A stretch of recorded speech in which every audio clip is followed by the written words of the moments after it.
This is a tutorial video on how to operate the flat top stoves on top of the kitchen counters right here. I had to figure it out myself because it's not back in the day when you just turn the switch on and off. So you go to the bottom far right, hold 2 to 3 seconds on the button and it turns on. Now on the far left you have the upper or bottom,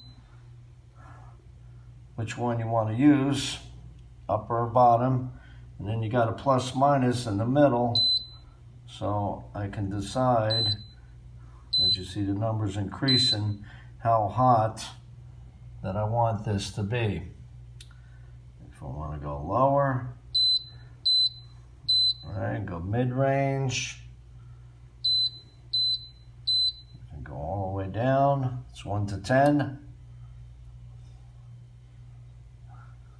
Go. Going up, pressing the plus button in the middle. Now I can go up on temperature, and you want to shut it off, you go back to the bottom right, hold your finger on the button, and it shuts it off. There we go.